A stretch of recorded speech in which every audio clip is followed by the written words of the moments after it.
Boa noite, aqui em Botucatu. Eu estou fazendo esse vídeo para trazer uma contribuição para o debate atual sobre a crise da esquerda mundialmente, né? A gente vê que os métodos de atuação da chamada direita, né, que priorizam a propriedade e a manutenção da desigualdade social, esses métodos têm sido bastante eficazes, né? Muitas vezes ligados com religiões, né? E mitologias e diversos tipos de fantasias, né? Ficções da imaginação que prendem a atenção das pessoas e engajam as pessoas. E me parece que a estratégia mais eficaz é trabalhar com a organização social, criando redes, redes sociais, né, de ajuda mútua e utilizando a religião como um pretexto para isso, porque na verdade essas igrejas, essas redes, elas trabalham no plano financeiro, né, de capitalização e de apoio mútuo, criando um, uma clientela, né, para as pessoas que prestam serviço, e isso nas periferias das grandes cidades, principalmente aqui no Brasil, que a gente verifica isso no nosso dia a dia, né? Isso se mostra muito eficaz no engajamento popular. Então a direita ela consegue um engajamento popular e a esquerda não tem algo desse tipo, né, para organizar o povo e direcionar suas ações para os seus objetivos da esquerda, que são basicamente a redução da desigualdade e a melhoria da vida do povo, das condições de vida materiais do povo, né? Bem, isso contrasta com o que era filosoficamente a abordagem de Karl Marx, né, que era justamente enfocar nas condições materiais de vida, né, acima das como algo que traz imperativos que vão muito além das filosofias, das ideias e das discussões mais abstratas e teóricas que se faziam na época e que se fazem hoje em dia, né? As grandes teorias na área de humanas, de sociologia, de ciência política, economia, administração, etc. Então nós temos uma série de estudos importantes de grande valor acadêmico, mas que, né, trabalham num plano de representações da realidade, não de práticas efetivas na sociedade de transformação dessa realidade. Então, Marx ele estava justamente, né, dizendo que a gente precisa se preocupar em transformar essa realidade que é muito sofrida para a maior parte da população, né? Realidade do capitalismo, que gera divisão de classes, a exploração do trabalho, né? O uso do Estado como meio de opressão das classes trabalhadoras e a alienação, que seria, né, uma estratégia para levar o trabalhador a pensar, né, de um modo contrário aos seus interesses reais da sua situação efetiva de vida, né? Então tudo isso acontece no capitalismo e para como mudar isso, né? A ênfase de Marx era justamente na transformação social, né? Não apenas fazer uma teoria da sociedade, do capitalismo, mas principalmente, né, transformar essa realidade. Então, como é que a esquerda construiu uma estratégia de transformação? É isso que eu quero falar aqui, na minha visão, é claro, né? Eu não sou o dono da verdade, né? Mas eu vejo o seguinte, tudo começa no manifesto do Partido Social Democrata Alemão, conhecido como Manifesto Comunista, né? Mas não tinha Partido Comunista ainda, né, quando foi escrito, de autoria de Marx e Engels, quando se coloca a ideia de que, né, para transformar essa realidade, primeiro é preciso montar um partido, organizar, mobilizar o povo e tomar o poder de Estado, né, do Estado federal, tomar o poder central. E uma vez no poder, né, porque a esquerda, os partidos de esquerda não têm poder material de atuar dentro do capitalismo como a direita tem, né, de cooptar pessoas, financiar instituições voltadas para a manutenção da desigualdade, né? No caso da esquerda, seria, dentro do capitalismo, você tem instituições para a redução da desigualdade, né? A esquerda não tem capital, né, evidentemente, para atuar dentro do capitalismo de um modo capitalista para resolver os problemas do capitalismo. Então, o primeiro passo da esquerda seria estar no poder. E no poder, o que fazer para, então, melhorar as condições materiais de vida do povo, né? O que fazer é o nome do livro do Lenin, né? Então, o Lenin disse, bem, precisa ter um partido, porque isso aí não vai acontecer espontaneamente, né? A classe trabalhadora, ela luta por objetivos imediatos, né? Então precisa de um partido para conjugar essas lutas imediatas com a conquista do poder e um programa de transição, né, chamada transição socialista, que teria como alvo final o chamado comunismo, né? Então é isso que aconteceu na União Soviética, né, sob a direção de Lenin, né? E qual foi a estratégia que eles encontraram para, uma vez no poder, melhorar a vida do povo? Aí tem uma história, né, que eu vou resumir aqui num único conceito, que é o conceito da empresa estatal, né? O que é a empresa estatal? Seria uma empresa criada pelo Estado para atender às necessidades do povo, né? Então o alvo é melhorar condições materiais de vida do povo, né? E a ferramenta é a empresa estatal. Essa empresa estatal, ela tem um grupo de funcionários, né? E num primeiro momento ela tem uma grande chance de ser bem sucedida, porque quando ela é criada com um determinado objetivo e as pessoas são contratadas para executar esse objetivo, né? Pelo menos no primeiro momento, se espera que aquelas necessidades do povo que essa empresa visa suprir, né, elas vão realmente ser atendidas. Então, o povo vai notar e vai, né, reconhecer a importância dessa empresa estatal que vai providenciar, né, um determinado tipo de infraestrutura, né, ou de atendimento, né, para o povo.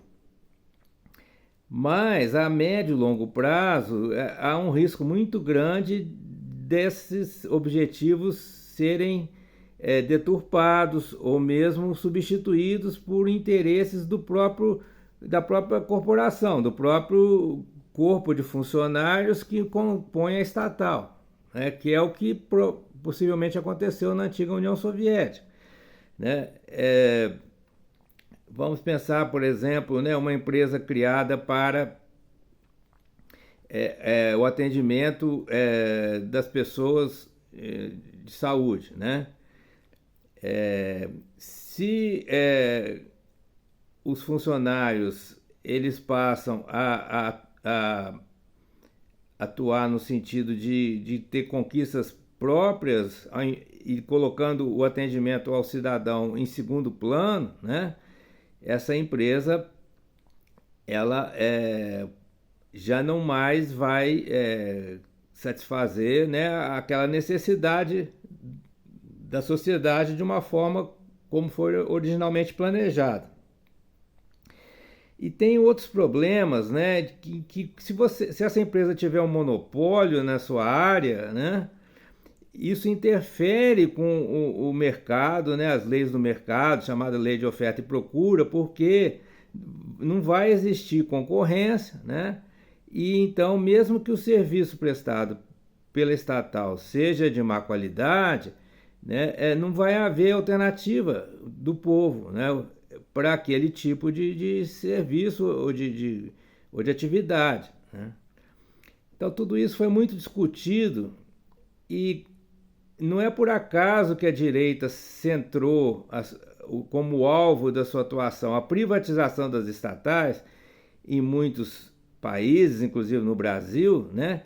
Porque a estatal ela pode realmente ser benéfica para os interesses do povo, Mas quando ela é deturpada, os seus objetivos são alterados e ela passa a atuar como corporação voltada para os próprios funcionários e não para o povo, cria-se exemplos, né? São exemplos que acabam sendo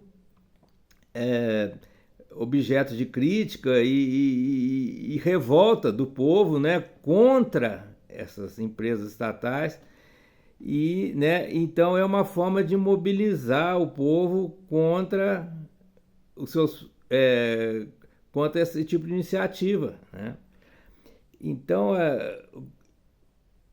embora seja um assunto altamente complexo e polêmico, eu acredito que se possa dizer que essa estratégia de transformar as condições de vida do povo por meio de empresas estatais, ela teve um sucesso transitório na antiga União Soviética, mas foi também um dos principais motivos da decadência daquele sistema econômico, político, né? Que se desmoronou não só devido à Guerra Fria, todas as iniciativas antissocialistas que ocorriam no mundo inteiro, né, nos vários países e também que afetavam a União Soviética, mas foi um dos fatores principais pelo qual o próprio povo decidiu, né, mudar de estratégia e retornar ao capitalismo, né? O povo e seus dirigentes, né? Não dá para separar uma coisa da outra. Mas a gente lê que o Gorbachev queria manter o socialismo, a transição socialista, ao mesmo tempo em que mudava a estratégia, né, de parar de apostar nas estatais e reintroduzir, em certa medida, a economia de mercado. Que é o que aconteceu na China, mas na China foi muito bem sucedido, né? Só que na antiga União Soviética a estratégia do Gorbachev falhou, fracassou, o povo não acreditou. O povo preferiu voltar para o capitalismo do que reformatar o seu sistema de estatais de modo, né, que elas voltassem a cumprir suas funções originais de servir à melhoria das condições de vida do povo. Já na China, né, com Xiaoping, eu não sei os detalhes, mas está sendo extremamente bem sucedida a estratégia, né, de combinar, né, a propriedade estatal dos meios de produção com a propriedade privada e principalmente com a gestão privada, né? Então a gente lê que até 50% da propriedade das empresas de alta tecnologia na China são 50%, 51% são estatais e por empresas de domínio do Estado, que é um Estado popular, né, do povo, e 50% já está sendo compartilhado com propriedade privada, de pessoas, né, de capitalistas não, né, porque é controvertido chamar o sistema chinês de capitalista, mas com pessoas que detêm ações ou parte, né, do capital da propriedade, do capital não, da propriedade dessas empresas. Bem, esse vídeo não é para discutir se a China é socialista ou capitalista, né? Minha opinião é que é o chamado socialismo de mercado, que é um Estado socialista com economia de mercado. E o Estado socialista impede que a economia seja capitalista no sentido de ser voltada para a acumulação privada. O mercado ele é voltado para a produção de bens de interesse popular, né? Ele não é voltado para o lucro privado. Mas essa é uma outra discussão, tá bom? Eu quero agora dar um outro passo na discussão que é além da empresa estatal, né? Porque o Brasil é muito importante nesse novo passo. Bem, vamos pensar o seguinte, né? Se a estratégia da esquerda é melhorar as condições de vida do povo, as condições materiais de vida, é claro que com a participação desse próprio povo, né? Não é que o partido de esquerda vai fazer isso pelo povo. Não, tem que engajar o povo em atividades que o próprio povo venha a melhorar, a construir uma vida melhor para ele mesmo, usufruir, certo? Bem, se é assim, a estratégia das estatais é limitada, porque a estatal ela oferece uma infraestrutura, um atendimento, um serviço ao povo, mas ela não coloca, ela não fornece renda, ela não fornece dinheiro, não põe dinheiro no bolso do povo, certo?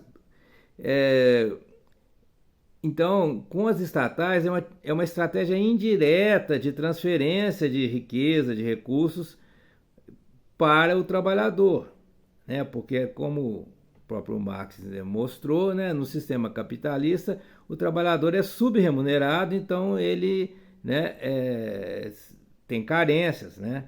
Então para reduzir essas carências, né, e para diminuir a desigualdade entre o proprietário e o não proprietário, é preciso haver uma transferência de recursos para a classe trabalhadora, tá? E essa transferência, né, não é só apenas na geração de emprego, como na proposta de John Maynard Keynes, né, proposta de Keynes. Por quê? Porque no emprego o trabalhador é explorado. Certo? Então teria que ser uma forma de transferência em que houvesse um ganho de renda por parte do trabalhador, né? Porque através de geração de emprego, a redução da desigualdade também é muito limitada, porque ao trabalhar, o trabalhador vai ser explorado, ele vai receber menos do que ele produz. O que gera contradição do capitalismo é essa desigualdade progressiva que leva à perda de mercado para os próprios produtos, né, que as empresas produzem. As empresas precisam vender os produtos, precisa ter gente com dinheiro para comprar. Então, é o aumento da renda do trabalhador que resolve o problema do próprio capitalismo. E resolvendo o problema do capitalismo, a gente vai estar gerando uma transição para o socialismo automaticamente. Porque, né,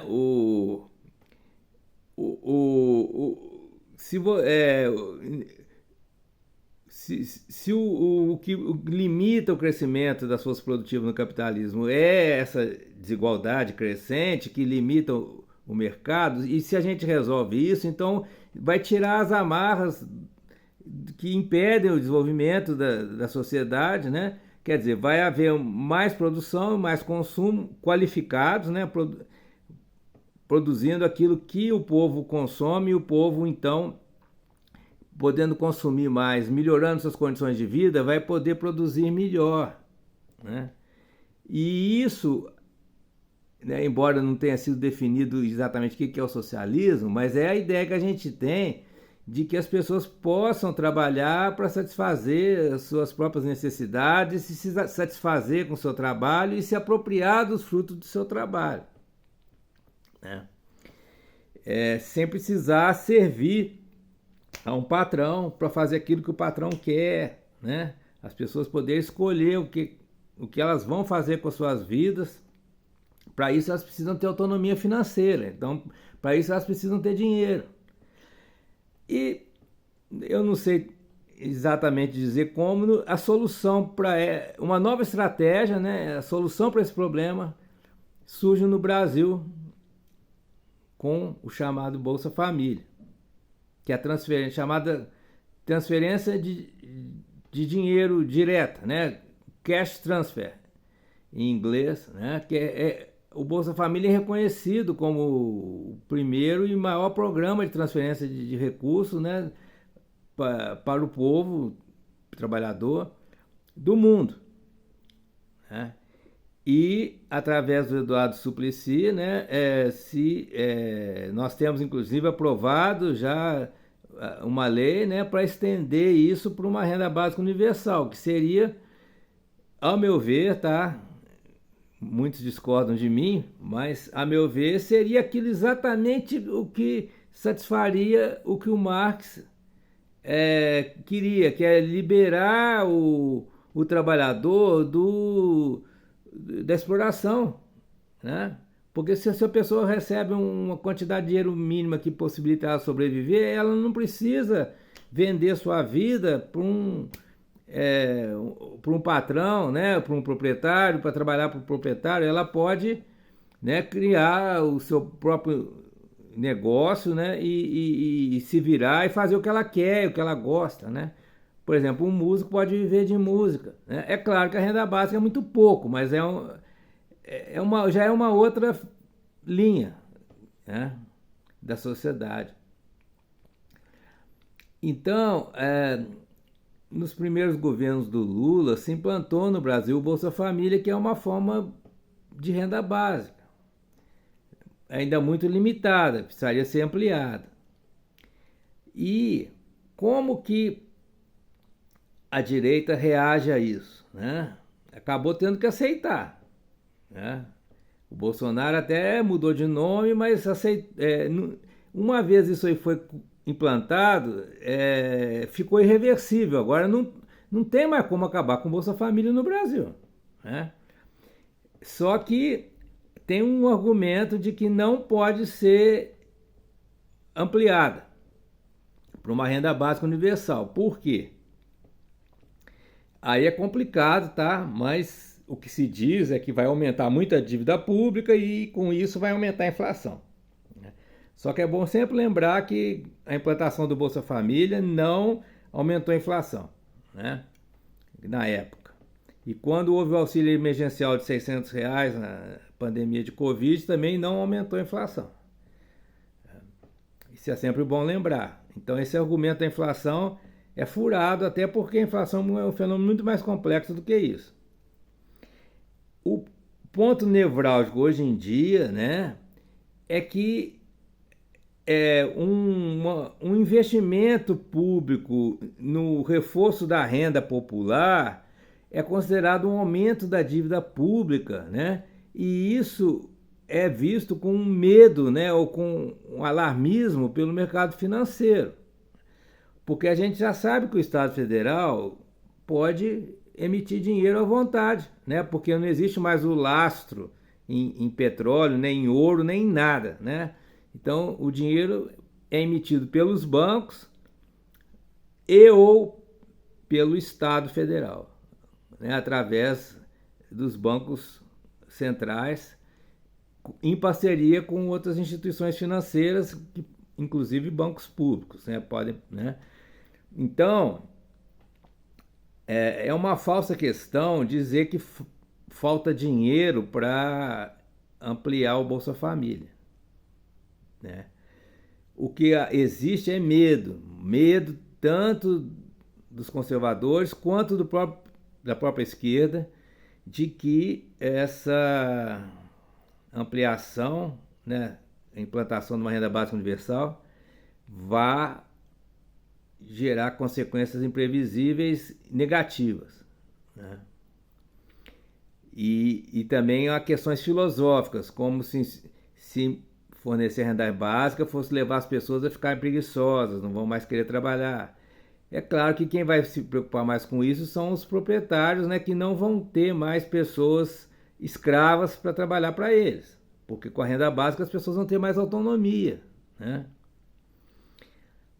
Bem, então a gente chega nessa situação até um pouco paradoxal, que o Brasil é o país que achou a solução para finalmente aquilo que o Marx queria, que é melhorar as condições materiais de vida do povo, ser efetivado, né? Mas a gente não vai até não foi, a gente ficou parado no início.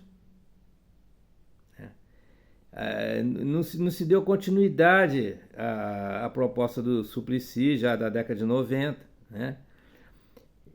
Da renda básica universal e de outras iniciativas nesse sentido. Então essa seria, ao meu ver,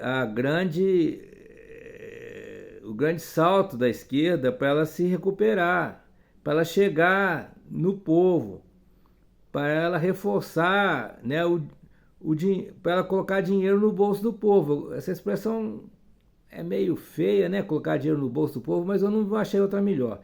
Porque tem que ser uma transferência direta.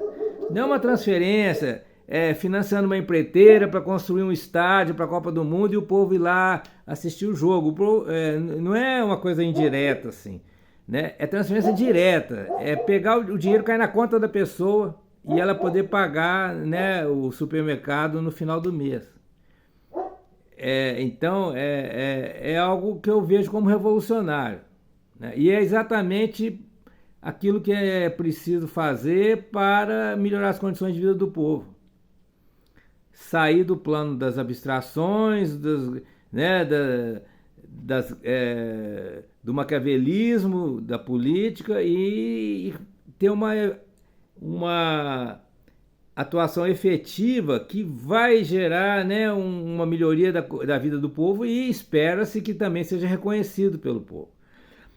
Agora, tem um detalhe muito importante nisso tudo aí, é que quando se fala em renda básica universal, se fala numa transferência de dinheiro incondicional, sem condição nenhuma. Mas isso é bem questionável, tá? Eu concordo que isso é questionável. Eu entendo que em troca de receber o dinheiro, as pessoas têm que participar da política, da discussão política. Então seria preciso, juntamente com a implantação da renda básica, instituir um fórum online popular, tipo um Facebook, um grupo de WhatsApp, com todos os recipientes da renda básica, ou seja, todos os cidadãos e cidadãs brasileiras. Uma rede pública, não uma rede que é de propriedade privada e que vai querer ficar vendendo porcaria para a gente todo o tempo, né? Não, uma rede pública, por exemplo, ligada ao site gov.br, um sistema de tecnologia da informação público, né, que seria colocado num aplicativo de celular junto com a conta no qual a pessoa recebe a renda básica. Então, haveria um condicionante, né? Para a pessoa continuar recebendo a renda básica, ela teria que participar de determinados grupos de discussão política. E aí as pessoas teriam contato com ideias diferentes que elas já têm, né? No caso, por exemplo, de pessoas que são de religiões neopentecostais, né? Elas ali teriam contato com pessoas que são críticas a isso e vice-versa, né? As pessoas que são contrárias à cobrança, por exemplo, de dízimo pelos pastores, né? Elas ouviriam as razões das pessoas que pagam esse dízimo, por que elas pagam, né? Qual o benefício que elas têm com isso? Quer dizer, as pessoas poderiam entender melhor os motivos umas das outras de agir como agem e deixar de ser massa de manobra dos seus líderes, né? Porque com a falta de comunicação as pessoas acabam recebendo só um certo tipo de informação e aí elas acabam sendo presas e controladas por quem elas estão ouvindo, né? Ou lendo. Havendo uma maior diversidade de discussão, como existe já no Facebook, por exemplo, né? Em menor grau em outras redes sociais, né? Não no TikTok, nem Instagram, porque eles não possibilitam isso, mas quando você tem condições de discussão pública, né? Postagens públicas, discussão de propostas, ideologias, até de filosofia, de ciência, né? As pessoas têm que enfrentar ali, né, o diferente, o diverso, e acaba com o tempo, acredito, entendendo melhor as outras posições, as outras visões de mundo, as outras posturas político-ideológicas. Então, isso é preciso haver essa interação, essa discussão, essa evolução mental para que um país como o Brasil encontre o seu caminho produtivo e construtivo e as pessoas se sintam melhor em viver aqui, trabalhar aqui, produzir, né, constituir suas famílias de vários tipos, ter seus filhos e tudo mais, né? Bem, então, assim, eu tenho defendido isso já há algum tempo e vou continuar defendendo, né? Mas eu sei que só nas redes sociais de propriedade privada, isso não vai muito longe, né? Dá para a gente influenciar um pouco nas eleições, né? Nas campanhas que ocorrem, as polêmicas que ocorrem no país, né? Ah, nas, dá para confrontar algumas visões de mundo e tal, mas é muito limitado porque as interações que ocorrem numa rede privada, elas são direcionadas por essa rede que tem os seus interesses, né? Então precisaria ter uma rede pública que tivesse justamente como objetivo a interação entre os cidadãos e cidadãs do Brasil, visando, né, uma democracia mais participativa, ou seja, as pessoas tendo maior participação no rumo do país, no que é feito no país, e com o tempo eu acredito que essa rede pública se tornaria o quarto poder, no lugar da imprensa tradicional, que está perdendo terreno, né? Então, nós teríamos, né, além do executivo, do legislativo, do judiciário, nós teríamos também esse fórum popular, que seria uma forma de participação política, né? E uma forma e o meio, né, das pessoas se engajarem nisso seria condicionar a renda básica, o recebimento da renda básica, à participação nesse fórum. Agora, como é que funcionaria esse fórum, né? E como seria essa participação das pessoas? Isso é assunto para pessoas da área de tecnologia da informação e das áreas de ciências humanas, né? Sociologia, antropologia e filosofia e tudo mais. Se bem que filosofia não é uma ciência, mas está junto com as ciências humanas numa abordagem interdisciplinar. Então, seria preciso, né, formar uma inteligência coletiva para implementar isso. As pessoas trabalharem em conjunto, né, grupos de trabalho financiados pelo Estado para implementar esse sistema, esse fórum online popular que então seria ligado com o recebimento da renda básica e as pessoas baixariam o aplicativo de celular no qual elas fariam o gerenciamento da sua própria conta em banco público da renda básica e a participação nesse fórum. Tá bom, gente? Um abraço.